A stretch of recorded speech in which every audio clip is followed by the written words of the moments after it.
Eh bien une fois de plus bienvenue à tous sur votre chaîne Vérité sur le Cameroun. Pour ne manquer aucune actualité, n'hésite pas de t'abonner et de liker après visionnage total de la vidéo, et surtout un partage de ta part pourra sauver notre pays si toute la vérité sur le Cameroun est dévoilée, même les secrets les plus gardés. Nous allons vous parler de Maurice Kamto, qui est accusé d'homosexualité. Heureusement, c'est un homme qui connaît très bien le Cameroun. L'élection présidentielle de 2025, c'est bientôt. Paul Biya fait beaucoup parler, mais Maurice Kamto aussi, le leader du mouvement pour la renaissance du Cameroun, MRC. Maurice Kamto est un opposant historique du Cameroun.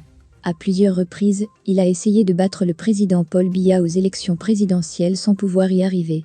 L'ancien membre du gouvernement aura une nouvelle occasion de tenter sa chance en 2025. Cette fois-ci, tous les sondages le voient comme le grand favori, surtout que le leader du Rassemblement démocratique du peuple camerounais, RDPC, parti au pouvoir, Paul Biya, n'est plus jeune, et que la guerre de succession a tout dit, déchire le palais. Le secrétaire national à la communication du mouvement pour la renaissance du Cameroun, MRC, Sosten Médard Lipo, voit Maurice Kamto comme l'homme de la situation. Maurice Kamto est l'homme politique le plus populaire au Cameroun depuis bientôt une décennie, sont des paroles élogieuses que le militant a prononcées à l'endroit de Maurice Kamto, qu'on accuse d'avoir démontré son homosexualité lorsqu'il était incarcéré à la prison centrale de Nioubel. Le régime use et abuse de toutes les funestes entourloupes de modes opératoires criminels pour tuer le redoutable homme politique qu'est devenu Maurice Kamto, non sans ourdir des complots d'élimination physique de celui dont des incrédules et aussi des adversaires se moquaient en septembre 2012, que les militants de son parti politique ne feraient jamais le plein d'une cabine téléphonique.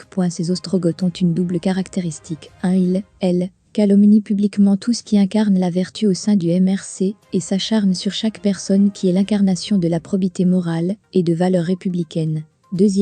Elles entretiennent d'étroites relations avec l'extrême droite du principal parti administratif de l'ordre gouvernant, tout en côtoyant frénétiquement le leader charismatique qu'ils cajolent et qu'ils entendent poignarder dans le dos, en minables traîtres et copains de filou politique des partis satellites inféodés au RDPC.